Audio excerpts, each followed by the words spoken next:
En Casa con Dios, abre los cielos. Con Jimmy Chamorro. Muy buenas noches, bienvenidos a Abre los Cielos, el último espacio del día en torno a Dios. Estamos nosotros en nuestra serie El Justo y la Vida de Rectitud. Estamos en nuestra recta final. Hablando de rectitud, estamos en la recta final. Durante esta semana ya estaremos concluyendo, concretamente el día viernes, nuestra serie. Sin embargo, ¿cómo poder hablar de el justo, de la vida de rectitud? ¿Cómo poder hablar acerca de un hombre que era perfecto? Dice así la palabra de Dios literalmente. No nos referimos pues al Señor, quien es perfecto naturalmente, sino a un personaje llamado Noé. Sin embargo, hay que hablar acerca de lo que antecedió a todo esto de Noé. Hoy vamos a ver un tema que ha sido también enigmático, que levanta demasiadas preguntas, muchas inquietudes. Aquel pasaje de Génesis 6, cuando habla acerca de los gigantes que había en la tierra, las hijas de los hombres en contraste con los hijos de Dios. Génesis 6, versículo 1. Bueno, a partir de este primer versículo. Dice, aconteció que cuando comenzaron los hombres a multiplicarse sobre la faz de la tierra y les nacieron hijas, que viendo los hijos de Dios que las hijas de los hombres eran hermosas, tomaron para sí mujeres, escogiendo entre todas. Y dijo Jehová, no contenderá mi espíritu con el hombre para siempre, porque ciertamente él es carne, mas serán sus días 120 años. Había gigantes en la tierra en aquellos días, y también después que se llegaron los hijos de Dios a las hijas de los hombres y les engendraron hijos. Estos fueron valientes, que desde la antigüedad fueron varones de renombre. Y vio Jehová que la maldad de los hombres era mucha en la tierra, y que todo designio de los pensamientos del corazón de ellos era de continuo solamente el mal. Y se arrepintió Jehová de haber hecho al hombre en la tierra y le dolió en su corazón. Y dijo Jehová, raeré de sobre la faz de la tierra a los hombres que he creado, desde el hombre hasta la bestia y hasta el reptil y las aves del cielo, pues me arrepiento de haberlos hecho. Pero Noé halló gracia ante los ojos de Jehová. Estas son las generaciones de Noé, dice el versículo 9. Noé, varón justo, perfecto en sus generaciones, con Dios caminó Noé. Y engendró Noé 3 hijos, a Sem, Cam y Jafet. Detengámonos entonces ahí. Lo más notable registrado acerca de aquel mundo antiguo, de aquí de Génesis 6, es el relato de su destrucción mediante un diluvio universal. Este diluvio universal pues no puede pasar por alto, y mucho menos tan ligeramente, del que comienza a informar la palabra de Dios a partir de este pasaje, de este capítulo. Aquí, ¿qué es lo que observamos? ¿Qué es lo que vemos? Vemos que la corrupción era tan generalizada, y aquí muchos dirán, no, pero es que no se puede generalizar, en este caso particular sí, totalmente, y lo hacemos de manera totalmente responsable. La corrupción era general de aquel mundo que era totalmente malvado. Pero aquí vemos entonces que la justa ira de Dios se manifiesta.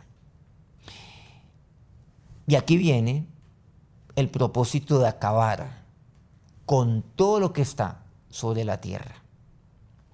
Y Dios es justo en esta decisión. Pero hay una excepción. Esa excepción se llama Noé.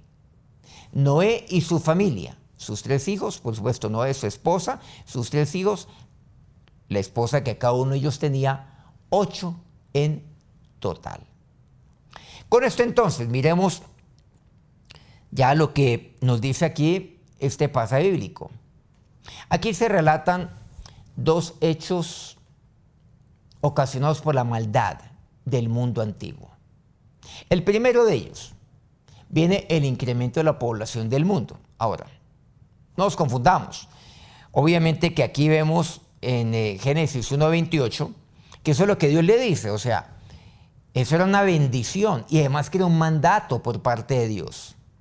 De ir, de fructificar, de multiplicar la tierra, de llenarla. Bueno, obviamente de de señorear, de sojuzgarla, todo lo que vemos aquí en la palabra de Dios, de multiplicarse sobre toda la tierra, de llenar, en otras palabras, toda la faz de la tierra. Era mandato de Dios. Entonces, ¿por qué aquí lo estamos mencionando como algo que fue ocasionado por la maldad del mundo antiguo? Los hombres de esa época comenzaron a multiplicarse sobre la faz de la tierra, sí, pero con la corrupción generalizada que encontramos del hombre, de toda la humanidad, pues la bendición se ha convertido en una maldición. El hombre mismo lo tornó en maldición. Cuanto más pecadores, pues más pecado había. Cuanto más se multiplicaba el hombre, cuanto más se engendraba, cuanto más concebían las mujeres, pues entonces la maldad se multiplicaba. Entonces vemos que eso se convirtió en últimas, pues el hombre lo convirtió, lo transformó en maldición. Más pecado entonces había sobre toda la tierra y se esparcía sobre toda la faz de la tierra. Bueno, por cierto, hoy vemos que las enfermedades, por cierto, infecciosas como las que hoy tenemos, son más destructivas en las ciudades más populosas. Y el pecado se va extendiendo cada vez más y más. Aquí encontrábamos, por ejemplo, el tema de la Torre de Babel, cuando cada uno coge pues para su lado. Bueno, obviamente que esto aparece mucho más adelante en el capítulo 11, pero esta vez ocasionado por Dios. Pero hay que comprender algo, no es Dios el que propaga la maldad del hombre, es el hombre el que lo hace. Era bendición de Dios. No olvidemos que estamos hablando de Génesis 1:28, pero a partir de la caída del hombre que vendría después, es que esto se torna en maldición, llevada a cabo por el mismo hombre. Bueno, ese es un factor, pero también había otro factor importante. Aquí vemos también una causa, que dice el versículo 2.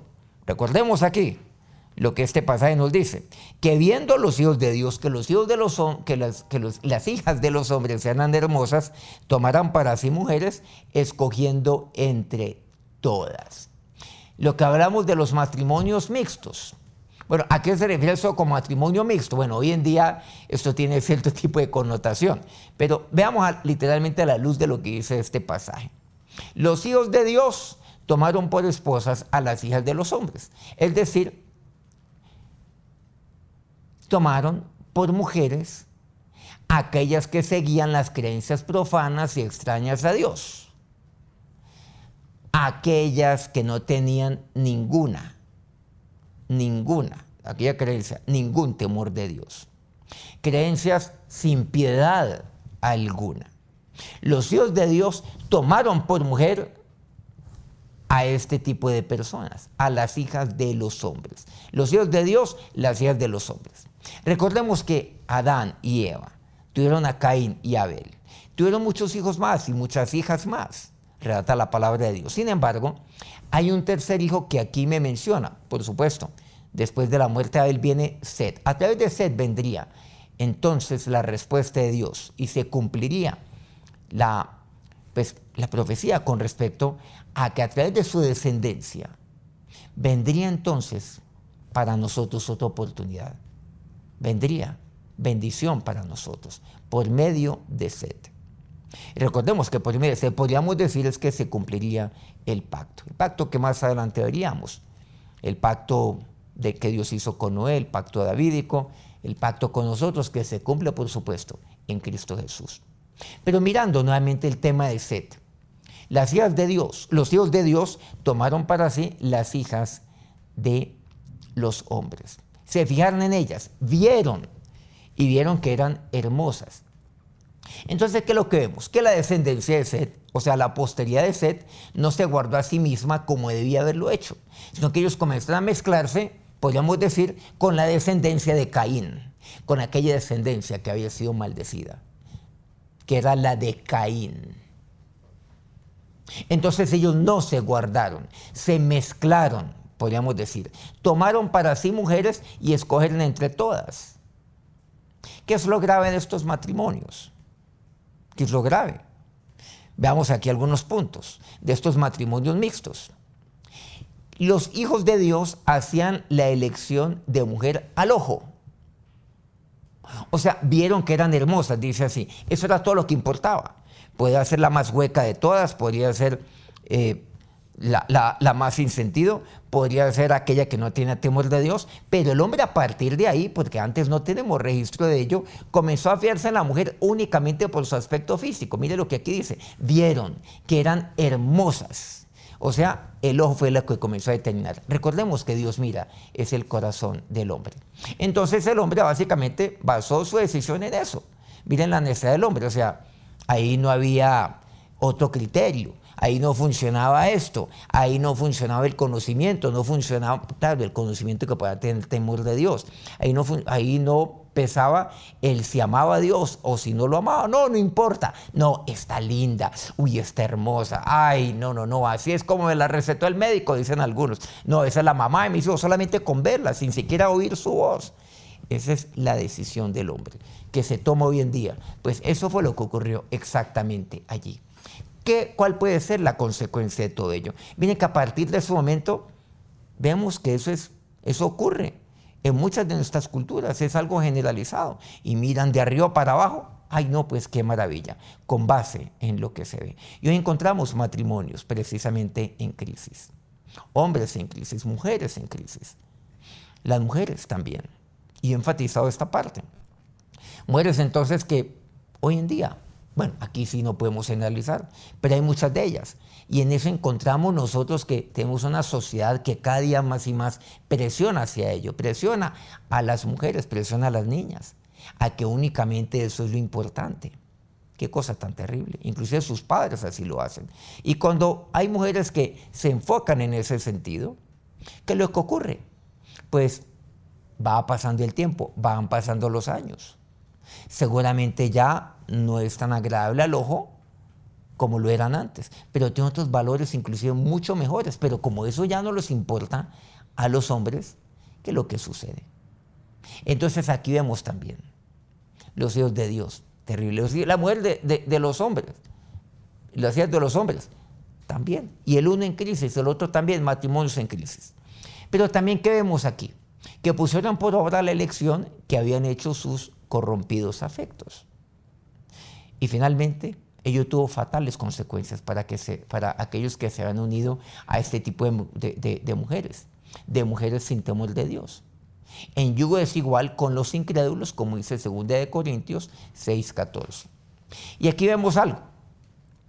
Muchos dicen, no, es que yo la voy a convertir a ella. No, es que yo lo voy a convertir a él. No, sí, él no tiene temor de Dios, él es esto, él es esto otro. Él tiene, pues sí, cosas que me preocupan. Es como medio machista, es como atropellador.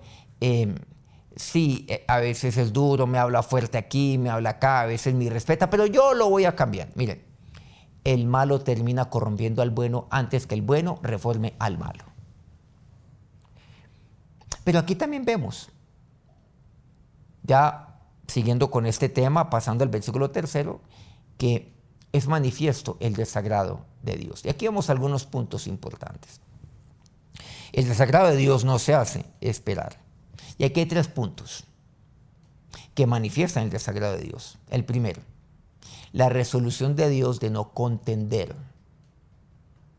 por su espíritu con el hombre para siempre. Eso dice el versículo 3. Recordemos. No contenderá mi espíritu con el hombre para siempre, porque ciertamente él es carne, mas serán sus días 120 años. Fijémonos en este versículo 3. La resolución de Dios de no contender. No. Aquí Dios resuelve no contender por medio de su espíritu con el hombre para siempre. Y aquí vemos que el Espíritu Santo contiende con aquellos que se resisten a Dios. ¿Y cómo contiende el Espíritu Santo? Por medio de la convicción que yo tengo de lo que es el mal, la convicción del pecado, advirtiéndome por medio de mi conciencia para que yo me vuelva a Dios y para que deje el pecado. No olvidemos que yo me relaciono con Dios por medio del Espíritu. El Espíritu está en la intuición, la conciencia, la comunión. Y Él me advierte por medio de la conciencia. La conciencia es aquello lo cual allí me distingue el bien y el mal. Y Él me advierte, ahí está por medio de mi conciencia, para que yo me vuelva a Dios, para que yo vuelva a tener comunión con Dios. Recordemos, intuición, conciencia y comunión. Y para que deje mi vieja manera de vivir, mi vieja manera de ser. No contenderá para siempre, dice así. Pero miren, el Espíritu Santo es el que constantemente me advierte. Pero aquí vemos que si el Espíritu es resistido, en la palabra de Dios, si el Espíritu es apagado, si el Espíritu es contrarrestado, aunque contienda por largo tiempo, no contenderá para siempre. Eso me dice Oseas 4:17, que el Espíritu puede ser contristado, contrarrestado, resistido, apagado. Él contiende por largo tiempo, me advierte, pero no contenderá para siempre. Delicado. Veamos entonces la resolución de Dios. Ahora miremos la razón de esta resolución en segundo lugar. ¿Y cuál es la razón? Clarísimo, ya lo leímos. Porque ciertamente Él es carne, es decir, incurablemente corrompido, incurablemente carnal y sensual. Se va a guiar por su aspecto sensual, ya lo vimos. Al fin y al cabo, ese es su criterio para escoger mujer, nada más, para escoger la mamá de sus hijos, para escoger la mujer con la cual han de compartir el resto de sus años, un proyecto de vida. Qué tristeza, es el único criterio que se tiene. Por supuesto, con esto no estamos de ninguna manera invitando ni incitando a una mujer a que no se arregle, a que no sea bonita. Para una mujer es importante verse bonita, sentirse bonita, pero eso no puede ser el derrotero de su vida. Claro que es agradable para uno mirar a su esposa y verla linda, verla bonita y decírselo, manifestárselo también, como estás de linda, pero por supuesto que sí. Pero no olvidemos que el corazón alegre hermosea el rostro. Eso ocurre en una mujer. Una mujer puede ser muy linda, una mujer puede ser preciosa, pero si un hombre lo único que ha causado es atropello, daño a ella, si la ha humillado permanentemente, una mujer, por hermosa que sea, su semblante cambia. Una mujer que lo que quiere, que un hombre la ame, que un hombre mire lo que está en su corazón, que haga lo que dice así la palabra, es que la ame como Cristo ama a la iglesia. Y usted verá en su mujer la más hermosa, la más bella de todas ellas. Las mujeres también, es importante también que se cuiden, que se arreglen, por supuesto que se alimenten adecuadamente y que se arreglen adecuadamente, que se sientan bien. Pero nuevamente eso no puede ser el derrotero de su vida. Porque ciertamente Él es carne, es la razón de su resolución. O sea, es su naturaleza corrompida y es la inclinación de su alma hacia la carne, lo que se opone constantemente a Dios. Por eso se pone en pugna con el Espíritu Santo y vuelve ineficaz la advertencia del Espíritu Santo sobre su vida. Pero aquí también encontramos algo. Nadie es desechado por el Espíritu. El Espíritu Santo a nadie desecha. No contenderá mi espíritu para siempre. Pero el Espíritu Santo a nadie desecha, a nadie rechaza, a nadie expulsa, ¿no? Sino es desechado por el Espíritu aquel que antes ha desechado el Espíritu. Entonces, ¿qué hace el Espíritu Santo de Dios? No contiende para siempre. Porque aunque lo haga por largo tiempo, el rechazo permanente, la repulsa permanente a las cosas de Dios, al Espíritu de Dios, el aborrecimiento a las cosas que son de Dios, a no ser de conformidad a Dios, el menosprecio a Dios, al Espíritu Santo, a pesar de que Él está allí permanentemente, me advierte a mi conciencia. Hay un punto donde ya el Espíritu Santo es totalmente desechado. Y entonces Dios me desecha. Pero porque yo lo he venido haciendo antes. Pero lo he venido haciendo de manera continua. Y lo he venido haciendo de manera permanente. Después de mucho tiempo. Pero en tercer lugar, aquí vemos también algo. ¿Se acuerdan lo que aquí dice la palabra de Dios? Ya lo leímos.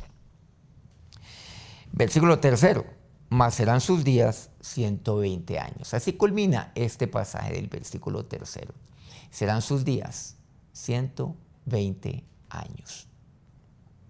El tercer punto es que vemos que no obstante hay una prórroga. Hay que mirarlo de esa manera. O sea, serán sus días 120 años. Esto es, le quedan 120 años para arrepentirse. ¿No les parece demasiado generoso? Demasiada misericordia por parte de Dios. 120 años. Después de los cuales cumpliré mi resolución. Es lo que quiere decir aquí. Esta está la resolución de Dios. Está lo que comprendemos del Espíritu Santo. Mi resolución no contendrá mi espíritu para siempre, pero les estaré advirtiendo permanentemente. Pero en segundo lugar vemos, ¿sí?, que ante el rechazo, ante la extradición de Dios de mi vida permanentemente, hablándole de esa manera, así como muchos de nuestros países han extraditado lamentablemente a Dios de su tierra. Sin embargo, ¿qué sucede? El Espíritu hay un punto donde ya se aparta de mí, como se apartó de Saúl. Pero hay una prórroga, 120 años, para que yo me arrepienta. 120 años para que yo vuelva a Dios. Observamos que el tiempo de la paciencia, de la longanimidad de Dios para con aquellos que se han apartado de Él, a veces es largo, pero es limitado. Es limitado y hay un tiempo para todo ello. Y claro, finalmente compareceremos delante de Dios. Su amor es eterno. Su misericordia es eterna. Pero aquí hay que poner algo clave. No es lo mismo prórroga que perdón. Dios perdona, Él es misericordioso. Pero aquí hay una prórroga extensa, generosa, seguramente exagerada. Eso es lo que representan estos 120 años. 120 años es que Dios me da todos los días de mi vida, mientras yo permanezca en esta tierra. Pero el día que yo parta es el fin de esa prórroga. Serán mis días. O sea, cuando yo culmine mis días aquí en esta tierra. El mañana no es un atributo del hombre, le pertenece a Dios. Ustedes y yo somos seres mutables. Usted y yo somos seres expuestos a un ambiente, expuestos a un mundo exterior. Usted mañana no me puede garantizar que va a estar aquí viendo este programa. Yo les puedo garantizar que mañana puedo estar con ustedes. No lo sé. Pero yo confío en Dios, en que Dios es bueno, en que Dios es soberano, en que nada ni nadie me va a permitir acortar mis días a menos que Dios así lo quiera. Y que mi vida está en las manos de Dios. Y cuando yo acabo lo que tengo que hacer aquí en la tierra, pues iré a mi casa, iré a la presencia de Dios, como dice Pablo. Porque para mí el vivir es Cristo y el morir es ganancia. Acerquémonos entonces a Dios en oración en este momento. Ahora, Señor y Dios, delante de ti nos presentamos. Dígale a Dios, Señor, asimismo hoy vemos tanta maldad como en los tiempos de Noé. Pero ¿qué estamos haciendo hoy tus hijos, mi Señor y mi Dios? Aquello que era bendición para nosotros, lo hemos tornado, Dios, en maldición, Señor. Porque lo que se ha hecho es multiplicar el mal, multiplicar, Señor, el aborrecimiento de ti, de tu palabra. Señor y Dios, pero nosotros hemos de multiplicarnos. ¿Y cómo hemos de multiplicarnos, Dios? Compartiendo a otros de ti. Convirtiendo, Señor, los corazones hacia ti. Y eso lo haces tú, Señor, por medio de nuestra vida. Yo soy tu instrumento, yo soy instrumento tuyo en tus manos. Dígale a Dios, úsame, Señor, para multiplicar tu palabra, para multiplicar tu evangelio, las buenas nuevas a muchos, a otros. Úsame, Señor, para hallar muchos a tu presencia, para, Dios, presentar delante de ti ofrenda viva, las vidas de hombres y mujeres con corazones arrepentidos delante de ti. Gracias porque tú eres misericordioso. Gracias porque tú eres bueno, Señor. Dios, pero tú no contiendes con el hombre para siempre. Señor, pero tú has prorrogado tu misericordia durante toda mi vida para que yo pueda volver a ti. Y yo te pido para que aquellos que aún son familiares míos, seres amados míos, aún conocidos, vuelvan a ti, mi Señor y mi Dios. Pero úsame, oh Dios, lléname de sabiduría para compartir tu palabra, para saber cómo compartir a la necesidad de cada uno, de cada familia. Y más aún, en este mes, Dios, que ya de comenzar, Dios, que es este último mes de este año. Señor, te doy gracias por este día, dígale a Dios. Gracias, Señor, por este último día de este mes, aproximándonos a este tiempo. A este tiempo, Señor, en el cual medito acerca de todo lo que tú has hecho por mí. Bendice este mes de diciembre que se aproxima. Señor, en mi vida, todo lo que hago. Señor, todo lo que emprendo. Bendice a cada uno de estos tus hijos, te lo pido, mi Señor y Dios. Amén. Bueno, no olvidemos, ya nos estamos acercando a diciembre. Bueno, ya mañana estamos a 1 de diciembre. No olvidemos nuestro gran cumpleaños de Jesús, 24 de diciembre, 7 de la noche, hora Colombia. Un cumpleaños nunca antes visto. Nuestro primer, quizás único, cumpleaños de Jesús de carácter mundial. Inviten a sus amigos, inviten a sus conocidos, a sus familiares en cualquier parte del mundo. Les estaremos transmitiendo aquí por nuestro canal Soy ICT. Dios los bendiga. En Casa con Dios, abre los cielos. Con Jimmy Chamorro.